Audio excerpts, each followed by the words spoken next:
Hello and welcome to My Safety Hub, your go-to source for all things health and safety. My name's Dylan Steyn and thank you for joining us for yet another Hazard Spotlight, where we take common workplace tasks, break them down into their hazards, risks and associated control measures. We are joined in studio today with none other than Ukert Fourie. Ukert, tell me, how are you doing? Are you in good health? And what is your expectation like for this week's studio session? Thank you, Dylan. Yeah, it's good to be back, and it's nice to have a conversation in person again. Looking forward to today's content, to have a bit of a debate about the topic at hand. So let's see how it goes. Awesome stuff. Yeah, thank you very much, Ukert. And then without further ado, let's dive into it. So in our previous two sessions, we spoke about the common workplace tasks and we broke down the different types of risk assessments, the different types of hazards, risks, and most importantly, the control measures associated with those risks. And one of the most important control measures that stood out there was a job safety observation. And we got quite a few queries regarding a job safety observation, Ukert. And the question was posed to us: what is the difference between a job safety observation and a job safety analysis? Now, let me give you a bit of my background in this regard. With regards to a job safety analysis, I believe this is the core function after the fact. So what needs to happen is we need to go through the risk assessment process, implement all of our controls, and then communicate those controls with individuals. We are essentially educating the individuals or the employees on how to conduct a task safely. And naturally, we do this through an SOP that dictates all of those controls. Afterwards, a job safety analysis needs to be conducted where that task that has now been taught through the SOP is observed and analyzed, and you refer that back to obviously your SOP and you analyze if the steps, the procedures and practices within that SOP are aligned and being practiced. You physically need to look at the task and analyze it to see if those steps are followed. Do you agree with that? And what is the difference now with an observation and an analysis? Well, I mean, the process like you've described it sounds to me very much like the entire risk management process. And if we had to ask the question, what is the difference then between a job safety observation and a job safety analysis? This whole analysis process to me, as I've likened it now to the risk management process itself, sounds very much as the complete process in itself, whereas the job safety observation would be one of the steps within the entire process that you've mentioned now. If we had to separate the job safety analysis from the process like you've described it now, I would rather liken it to say that a job safety analysis in itself is a process that's designed very specifically with very specific steps to analyze the work as it's being observed with specific intent behind it. Whereas a job safety observation would more likely be defined as a process that's carried out with a view of determining whether the specific steps within the safe operating procedure is being carried out as it is, with maybe the connection from a cultural point of view, the health and safety culture point of view behind it. Whereas an analysis to me would sound a little bit more cold, a little bit more analytical, and not necessarily determining whether from a health and safety cultural point of view, the steps are being carried out as they should be carried out, with the intent of making sure that the behavior, the health and safety behavior, is actually taking place as it should. I'm with you. So you are saying that my description of a job safety analysis, you are seeing that as more or less the entire process of risk management or risk analysis in that matter. But to me, an analysis means you are verifying certain facts against certain topics or certain content like the SOP. You are analyzing that the SOP has been correctly communicated to individuals, hence my association with analysis. Whereas you say an observation, do you look at the SOP during an observation? Well, you could. But I also feel that job safety observations wouldn't necessarily be as formal as what a job safety analysis would be. So I would rather say a job safety analysis is a little bit more formal, a little bit more strategic in its intent and the way that it's being carried out, specific documents that would need to be noted and that you would need to plan with before you actually do your observation of the task or of the work being carried out. Whereas a job safety observation, I feel, can be done by a peer, a colleague. It doesn't necessarily have to be as formal, as long as the outcomes are predetermined and that you understand why you're doing an observation. So, as an example, if we are both forklift operators and I observe that you are maybe not wearing your seatbelt whilst you're driving your forklift, I can still correct you. I can still provide you with information or advice and say, look, Dylan, you need to wear your seatbelt, because if you're going to corner at speed or at pace, or if the machine tilts over, you may fall out and the machine can fall on top of you. Whereas with a job safety analysis, obviously you would have predetermined that these hazards or possible risks do exist, and therefore you have specific intent behind the analysis and as to go back to the risk assessment and make specific changes to the risk assessment. So one could be formal and one could be informal. But again, it's about what you put behind the process that really matters, in my opinion.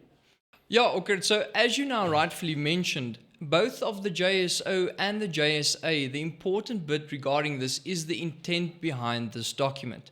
Whether you are observing a task, whether you are observing an activity, the important bit is to see that if the education we provided to that individual or that employee is being carried out practically. And it comes down to much of the same concept, but I agree with your statement that an observation can be conducted by basically anyone in the in the working vicinity, and that's important, because if we start fostering a culture where peers start looking out for one another in this informal or more informal approach of a job safety observation, we could potentially identify near misses, other hazards and other risks before they even come to light. And this is an important fact because this helps us develop and continuously improve our risk assessment.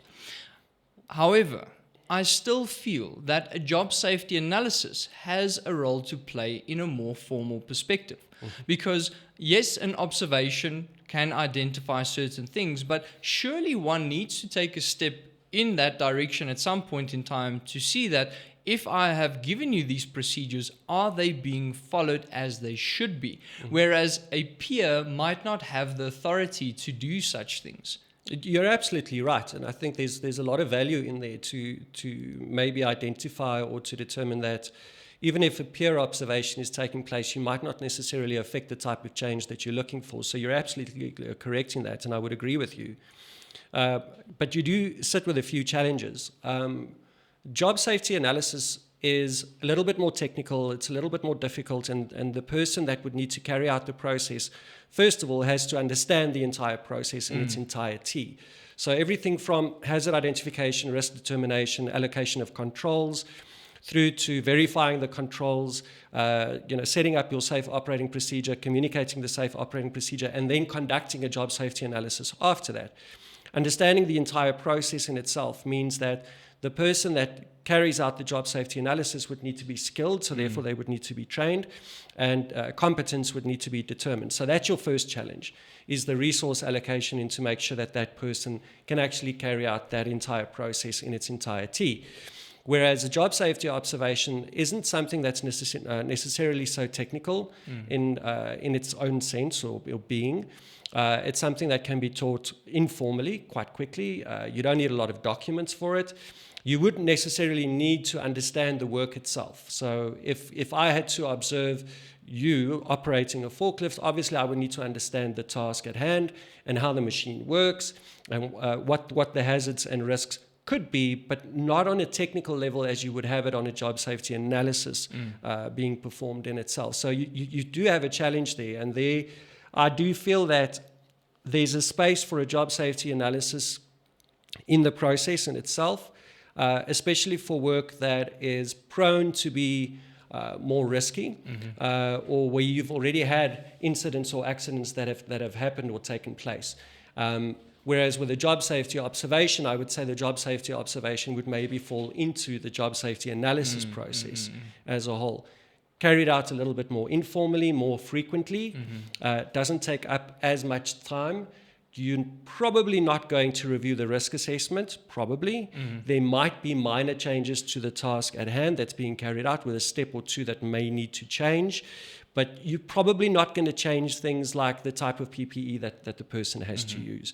You're probably not going to redesign the task as at hand because it's an informal observation. But obviously, if you carry out a JSO and you find that there are critical errors that are taking place, there's maybe a huge amount of neglect towards the health and safety measures like PPE that's not being applied, then I would say yes, instigate the entire JSA process and from cradle to grave, run through the entire process again, from risk assessment, making sure the control measures are adequate. If you need to consult with other parties, then do so that you can get adequate advice. But really analyzing the task is then necessary. So I do feel that between a JSO and a JSA, they can complement each other, but they're different in the way that they're being applied. I hear you. So if I understand your opinion correctly here, job safety observation can theoretically be conducted at any point in time in the risk management process. This could be done while other control measures are still being implemented. This could be done after the fact. And as I've mentioned previously, a job safety observation relies on certain documents to be in place first. So I agree with you that there is definitely room for a task or job safety observation rather in that context, because that could potentially identify other control measures that you wouldn't otherwise have identified during your risk assessment process. And that being said, the job safety analysis could also theoretically be done prior to your risk assessment. With a more formal approach that could help you identify the various hazards within a specific task. But the most important aspect for me is that the job safety analysis be conducted afterwards. Now, coming back to something you said of the observation where you mentioned that the risk assessment might not need to be reviewed. And that's a bit concerning for me because theoretically, if one conducts an observation and they see something wrong. As you now say, you observe me driving a forklift and I drive a forklift without a safety belt or without the necessary PPE and I'm reckless. Do you as the observer have the authority to stop me from doing my work? Well, I mean, that question points towards the duty to care. And if I'm an employee in a business and I see that my colleague isn't necessarily behaving in the manner that they should, I do have a duty to say something. I've got the responsibility to say something. It's a legal responsibility to do something about it. It's whether the health and safety culture allows for me to voice my opinion and to tell you, look, what your behavior is unsafe and you're going to hurt yourself or you're going to hurt someone else. That's, excuse me, that's the bigger question. I just feel that, between a JSA and a JSO, if we consider behavior, because, I mean, that's where most of the incidents take place, is unsafe acts.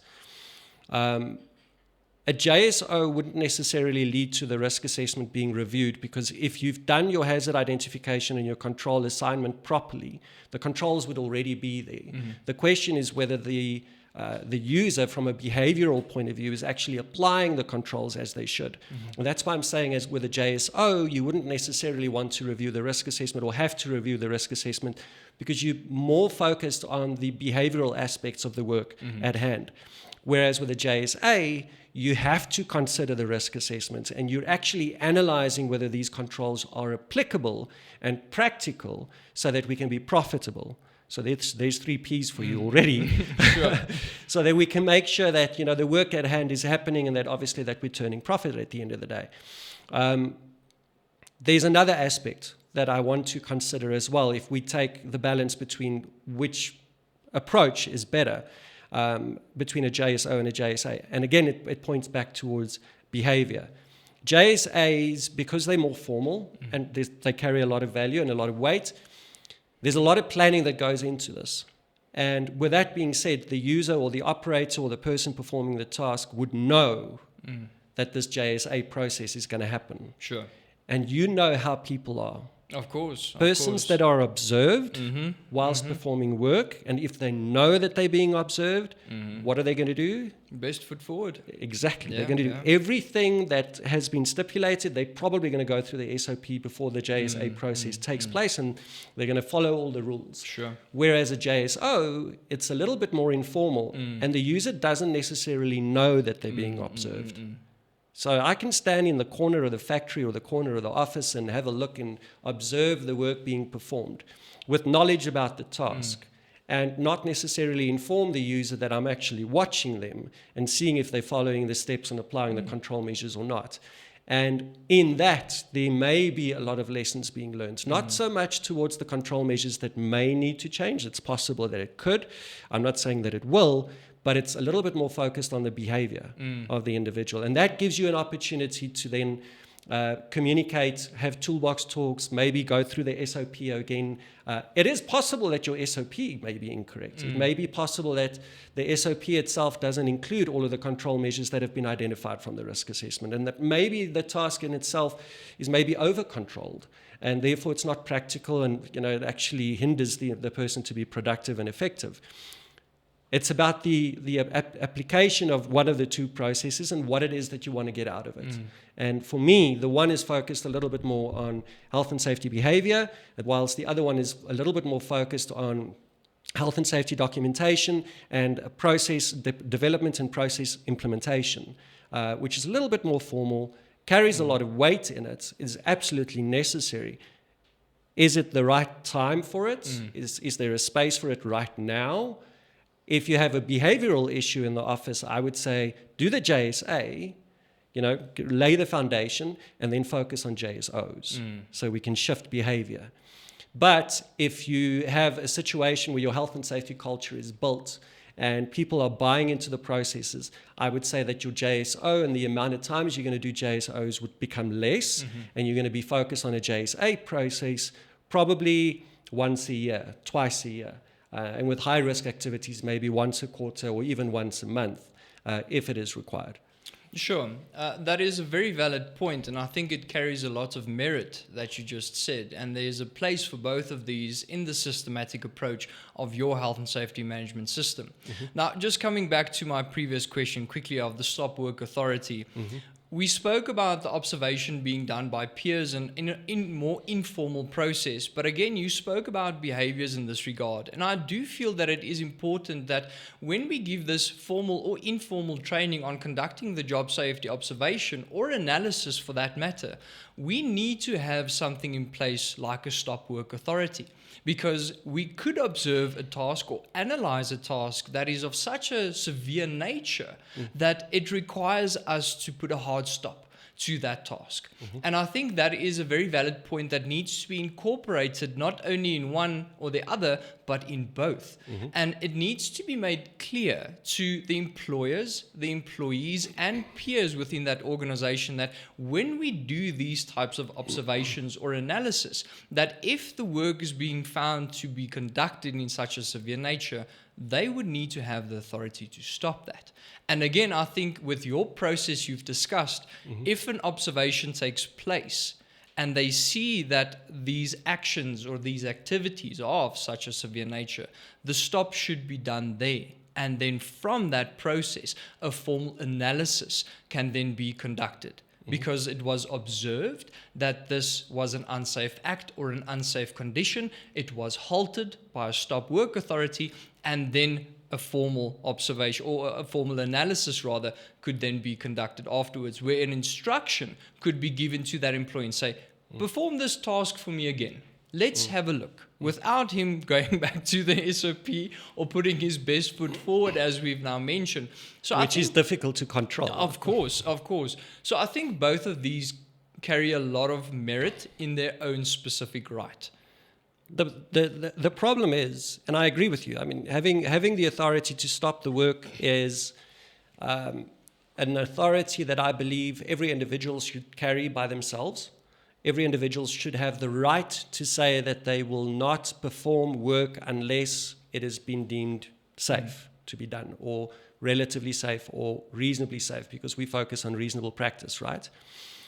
The question is, how do you create that authority? And that authority can only be created with a policy, which is signed off by the CEO or the managing director, the head of the organization, that stipulates and says and carries over the weight or the responsibility or the accountability to the individuals to say that you have the right to stop the work if it is not safe. If you see that another person is doing work that is not safe and that they're not following the rules, they're not applying the procedures as they should, that you have to stop the work. The question that I have on top of that is, how many employers are you going to get that will actually sign that policy? True. I think that's a very important question. And we spoke about the policies and procedures in a previous video. If you guys haven't seen that video, please go and check that out as well. And we spoke about the foundation being laid through these policies and procedures. And the policy that depicts the stop work authority, for example, on that specific area. Now, the important bit here is, as you mentioned, every person should be allowed to activate that stop work authority, not only based on the triple Ps, but legislatively as well. If we look at Section 14, what does Section 14.1 say of the Occupational Health and Safety Act? It says, look after yourself and fellow employees. And that not only creates a legal obligation, but a moral one as well. And again, that's that duty to care that you spoke about there. The challenge that we have is that not only in South Africa, but I think kind of all over the world, we're sitting with a challenge where, economically speaking, we all have to put food on the table. We have to turn a profit to be able to do that. And to do that, we have to get through the bureaucracy of what is required of us to make sure that the workplace is safe. So that's where legislation comes in. That's where policies comes in. That's where your regulations come in, local or national, that you have to abide by. And it becomes really difficult for employers to be profitable if they have to also make sure that they can comply with whatever the regulations or the legislation is asking them to do. So they're sitting with a balance of questions and saying, well, I can spend money on health and safety and I can give my employees the authority to stop work. Or I can focus on production and be profitable, but I'm neglecting health and safety, but at least I'm giving people the opportunity to put food on the table. Balancing those two aspects is really, really difficult. So if you bring in a policy like a stop work authority policy, where you give people the responsibility and the accountability to make sure that work is done safely, and if they see that it's not being done safely, that they can actually stop the work, you're halting production. Yeah, and that's contrary to my statement now. Now you're giving that authority, and then every 2 minutes, one person stops another from performing work. Exactly. It can be misused in certain contexts. You can have a disgruntled employee that has malicious intent and would therefore try and halt production, at every turn of every corner, and that's just going to put your profitability out of the window. So you've got to have a balanced approach, and I would say it's important that we first focus on building a foundation of our health and safety culture and building it properly before you introduce a policy like that, so that you can make sure that everybody's on the same level, they see health and safety in the same way, they value the control measures that they are exposed to, that they've got to use in whatever work that they're doing, before you introduce a policy like that. However, and this is now the big however, if you don't have that policy in place and you're allowing work to happen without it being sufficiently controlled, whether you are observing it or whether you're analyzing it, at the same time, you are becoming accountable for that work as the employer as well. Because you're sitting with a situation that you go where the employee goes. So if the employee is working in a negligent fashion, the employer is still accountable for the employee's actions. So now, again, we've got to come back to what do you analyze, what are you observing, how do you apply it, and at the end of the day, is it actually adding value to the process or not? And we've got to try and be as reasonable and fair towards both parties, being the employer and the employees as well in this regard. I agree. And again, this is why the question was posed in the very beginning, what's the difference between these two? And we kind of now started to delve into the various repercussions of stop work authorities that can be conducted through either job safety observations or job safety analysis. But in my opinion, this goes hand in hand with one another. If everything that we spoke about now is taken into context, theoretically what should happen, you should have your risk assessment, conducted thoroughly, identifying all these hazards and risks, associating control measures to that specific task, communicating the SOP that relates all that information through practically to the individual. A control measure checklist can then be carried out to obviously do an internal verification to see that they are actually in place, and then continual observations can take place. And I'm of the opinion that when these observations take place and it is observed that a task or activity is conducted of such a severe or neglected nature, it immediately needs to switch over to a formal analysis. So I agree with you. Observation, more of an informal approach, continual approach. Everyone every day observes, and then if something is noted, it can be moved over to a formal job safety analysis. Yes, it's also, we've got to remember that the job safety observation is a control measure on your risk assessment. Sure. So even though we can observe tasks and work informally, which I feel is a must, we should also put a little bit more of a formal document behind it. I mean, you do get job safety observation templates that you can use, but it's not as in-depth and as technical as a job safety analysis. So we just shouldn't forget the fact that a JSO is also a control measure, and it's absolutely necessary in your JSA process to verify that the control measures are being applied from a health and safety behavioral point of view. And it's not something that we should choose between. So you only do JSAs, but you don't do JSOs. You only do JSOs, but you don't do JSAs. The one fits within the other because it's a control measure. It's a must. And if you don't do that, if you don't actually go and observe the work, if you don't get up from your desk as a health and safety officer or health and safety manager to physically go and have a look at what's being done and how it's being done, you're missing the point. Yeah, and I think many employees and employers look to the terminology specifically, and they associate one with the other. At the end of the day, as we now rightfully mentioned, they complement one another. The one has a place in the continual aspect, and the other one has a place in the more formal aspect. The fact of the matter is, it doesn't matter what you call it, whether it be a PTO, JSO, JSA. The fact of the matter remains that when unsafe acts, unsafe conditions occur, it needs to be observed, it needs to be rectified, and maybe even formally analyzing the process in that regard. I agree. Okay. Thank you very much, Ogert, for another very fruitful session today. I think we created a lot of clarity regarding job safety observations and job safety analysis and how these two complement one another. And I believe we found a place for both at the end of the day. So for the viewers out there, thank you very much for watching. If you liked today's video, please leave it a like and hit that bell icon to never miss another My Safety Hub video. And then as always, stay safe, stay inspired, and until next time, take care.